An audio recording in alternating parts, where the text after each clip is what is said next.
Assalamualaikum warahmatullahi wabarakatuh. Kembali lagi di cerita Abu Nawas, sang penggeli hati di episode 3 ini.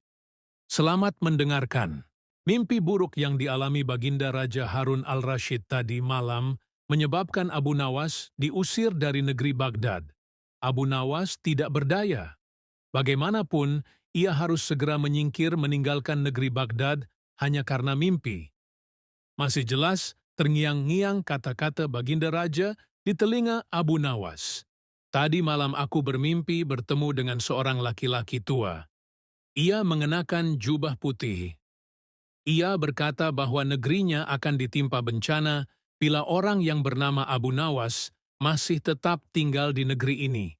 Ia harus diusir dari negeri ini sebab orang itu membawa kesialan. Ia boleh kembali ke negerinya dengan syarat tidak boleh dengan berjalan kaki, berlari, merangkak, melompat-lompat dan menunggang keledai atau binatang tunggangan yang lain. Dengan bekal yang diperkirakan cukup, Abu Nawas mulai meninggalkan rumah dan istrinya. Istri Abu Nawas hanya bisa mengiringi kepergian suaminya dengan derayan air mata.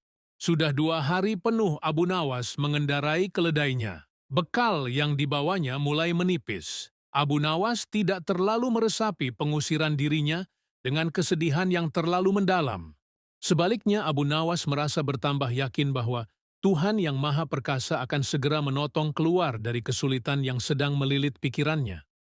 Bukankah tiada seorang teman pun yang lebih baik daripada Allah Subhanahu wa Ta'ala dalam saat-saat seperti itu? Setelah beberapa hari Abu Nawas berada di negeri orang, ia mulai diserang rasa rindu yang menyayat-nyayat hatinya yang paling dalam. Rasa rindu itu makin lama makin menderu-deru, seperti dinginnya jam harir. Sulit untuk dibendung. Memang, tak ada jalan keluar yang lebih baik daripada berpikir. Tetapi dengan akal, apakah ia harus melepaskan diri? Begitu tanya Abu Nawas dalam hati. Apakah aku akan meminta bantuan orang lain dengan cara menggendongku dari negeri ini sampai ke istana Baginda? Tidak. Tidak akan ada seorang pun yang sanggup melakukannya. Aku harus bisa menolong diriku sendiri tanpa melibatkan orang lain. Pada hari ke-19 Abu Nawas menemukan cara lain yang tidak termasuk larangan Baginda Raja Harun al-Rashid. Setelah segala sesuatunya dipersiapkan, Abu Nawas berangkat menuju ke negerinya sendiri. Perasaan rindu dan senang menggumpal menjadi satu. Kerinduan yang selama ini melecut-lecut semakin menggila, karena Abu Nawas tahu sudah semakin dekat dengan kampung halaman. Mengetahui Abu Nawas bisa pulang kembali, penduduk negeri gembira. Desas-desus tentang kembalinya Abu Nawas segera menyebar secepat bau semerbak bunga yang menyerbu hidung. Kabar kepulangan Abu Nawas juga sampai ke telinga Baginda Harun al-Rashid. Baginda juga merasa gembira mendengar berita itu, tetapi dengan alasan yang sama sekali berbeda. Rakyat gembira melihat Abu Nawas pulang kembali karena mereka mencintainya. Sedangkan Baginda Raja gembira mendengar Abu Nawas pulang kembali, karena beliau merasa yakin kali ini pasti Abu Nawas tidak akan bisa mengelak dari hukuman. Namun Baginda amat kecewa dan merasa terpukul melihat cara Abu Nawas pulang ke negerinya. Baginda sama sekali tidak pernah membayangkan kalau Abu Nawas ternyata bergelayut di bawah perut keledai. Sehingga Abu Nawas terlepas dari sanksi hukuman yang akan dijatuhkan karena memang tidak bisa dikatakan Ta'iyah melanggar larangan Baginda Raja. Karena Abu Nawas tidak mengendarai keledai. Abu Nawas sebenarnya adalah seorang ulama yang alim. Tak begitu mengherankan jika Abu Nawas mempunyai murid yang tidak sedikit. Di antara sekian banyak muridnya, ada satu orang yang hampir selalu menanyakan mengapa Abu Nawas mengatakan begini dan begitu. Suatu ketika ada 3 orang tamu bertanya kepada Abu Nawas dengan pertanyaan yang sama. Orang pertama mulai bertanya, manakah yang lebih utama? Orang yang mengerjakan dosa-dosa besar atau orang yang mengerjakan dosa-dosa kecil? Orang yang mengerjakan dosa-dosa kecil, jawab Abu Nawas. Mengapa? Kata orang pertama. Sebab lebih mudah diampuni oleh Tuhan, kata Abu Nawas. Orang pertama puas karena ia memang yakin begitu. Orang kedua bertanya dengan pertanyaan yang sama. Manakah yang lebih utama? Orang yang mengerjakan dosa-dosa besar atau orang yang mengerjakan dosa-dosa kecil? Orang yang tidak mengerjakan keduanya. Jawab Abu Nawas. Mengapa?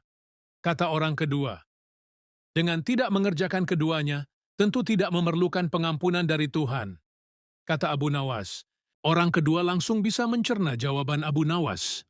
Orang ketiga juga bertanya dengan pertanyaan yang sama.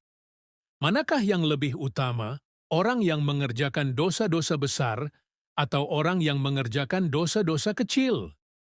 Orang yang mengerjakan dosa-dosa besar. Jawab Abu Nawas. Mengapa? Kata orang ketiga. Sebab pengampunan Allah kepada hambanya sebanding dengan besarnya dosa hamba itu. Jawab Abu Nawas. Orang ketiga menerima alasan Abu Nawas. Kemudian ketiga orang itu pulang dengan perasaan puas. Karena belum mengerti, seorang murid Abu Nawas bertanya, mengapa dengan pertanyaan yang sama bisa menghasilkan jawaban yang berbeda? Manusia dibagi 3 tingkatan, tingkatan mata, tingkatan otak, dan tingkatan hati. Apakah tingkatan mata itu? Tanya murid Abu Nawas. Anak kecil yang melihat bintang di langit. Ia mengatakan bintang itu kecil karena ia hanya menggunakan mata. Jawab Abu Nawas mengandaikan. Apakah tingkatan otak itu? Tanya murid Abu Nawas.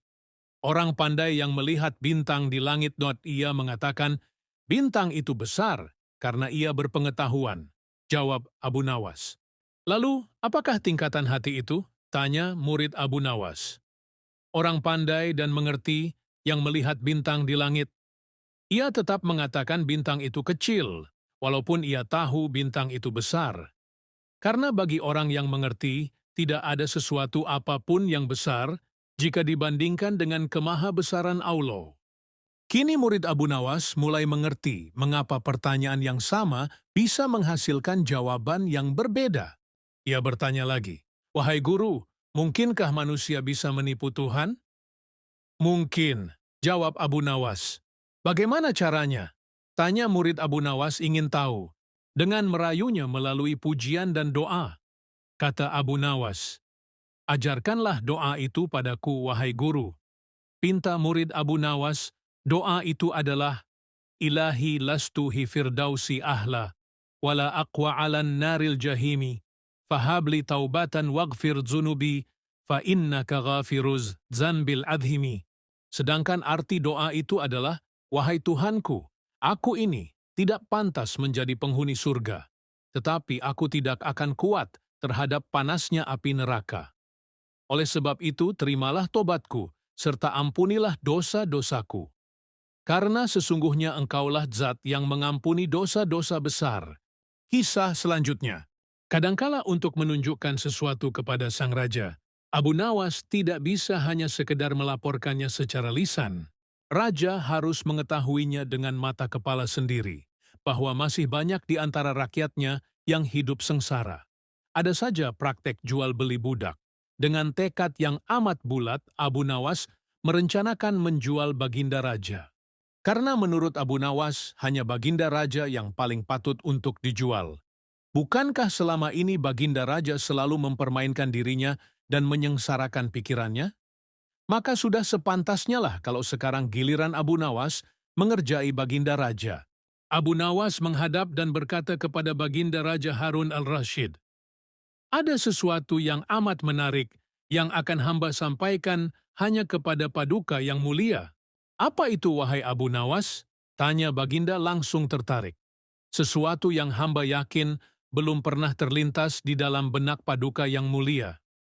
Kata Abu Nawas meyakinkan, kalau begitu cepatlah ajak aku ke sana untuk menyaksikannya. Kata baginda raja tanpa rasa curiga sedikit pun. Tetapi baginda, kata Abu Nawas sengaja tidak melanjutkan kalimatnya. Tetapi apa? Tanya baginda tidak sabar. Bila baginda tidak menyamar sebagai rakyat biasa, maka pasti nanti orang-orang akan banyak yang ikut menyaksikan benda ajaib itu. Kata Abu Nawas, karena begitu besar keingintahuan baginda raja, maka beliau bersedia menyamar sebagai rakyat biasa, seperti yang diusulkan Abu Nawas. Kemudian, Abu Nawas dan Baginda Raja Harun al-Rashid berangkat menuju ke sebuah hutan. Setibanya di hutan, Abu Nawas mengajak Baginda Raja mendekati sebuah pohon yang rindang dan memohon Baginda Raja menunggu di situ. Sementara itu, Abu Nawas menemui seorang badui yang pekerjaannya menjual budak. Abu Nawas mengajak pedagang budak itu untuk mencatat calon budak yang akan dijual kepadanya dari jarak yang agak jauh. Abu Nawas beralasan bahwa sebenarnya calon budak itu adalah teman dekatnya. Dari itu Abu Nawas tidak tega menjualnya di depan mata. Setelah pedagang budak itu memperhatikan dari kejauhan, ia merasa cocok. Abu Nawas pun membuatkan surat kuasa yang menyatakan bahwa pedagang budak sekarang mempunyai hak penuh atas diri orang yang sedang duduk di bawah pohon rindang itu. Abu Nawas pergi begitu menerima beberapa keping uang emas dari pedagang budak itu. Baginda Raja masih menunggu Abu Nawas di situ ketika pedagang budak menghampirinya. Ia belum tahu mengapa Abu Nawas belum juga menampakkan batang hidungnya. Baginda juga merasa heran mengapa ada orang lain di situ. "Siapa engkau?" tanya Baginda Raja kepada pedagang budak. "Aku adalah tuanmu sekarang," kata pedagang budak itu agak kasar. Tentu saja pedagang budak itu tidak mengenali Baginda Raja Harun al-Rashid dalam pakaian yang amat sederhana. "Apa maksud perkataanmu tadi?" tanya Baginda Raja dengan wajah merah padam. "Abu Nawas telah menjual engkau kepadaku, dan inilah surat kuasa yang baru dibuatnya," kata pedagang budak dengan kasar. "Abu Nawas menjual diriku kepadamu?" kata Baginda makin murka. "Ya," bentak pedagang budak. "Tahukah engkau siapa aku ini sebenarnya?" tanya Baginda geram. "Tidak, dan itu tidak perlu," kata pedagang budak seenaknya. Lalu ia menyeret budak barunya ke belakang rumah. Sultan Harun al-Rashid diberi parang dan diperintahkan untuk membelah kayu. Begitu banyak tumpukan kayu di belakang rumah badui itu sehingga memandangnya saja, Sultan Harun al-Rashid sudah merasa ngeri, apalagi harus mengerjakannya. "Ayo kerjakan!" Sultan Harun al-Rashid mencoba memegang kayu dan mencoba membelahnya. Namun si badui melihat cara Sultan Harun al-Rashid memegang parang merasa aneh. "Kau ini bagaimana? Bagian parang yang tumpul kau arahkan ke kayu, sungguh bodoh sekali." Sultan Harun al-Rashid mencoba membalik parang hingga bagian yang tajam terarah ke kayu. Ia mencoba membelah, namun tetap saja pekerjaannya terasa aneh dan kaku bagi si badui. "Oh, beginikah derita orang-orang miskin mencari sesuap nasi, harus bekerja keras lebih dahulu?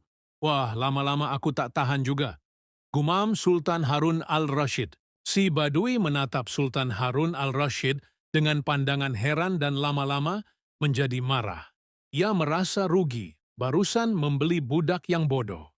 "Hai badui, cukup semua ini, aku tak tahan."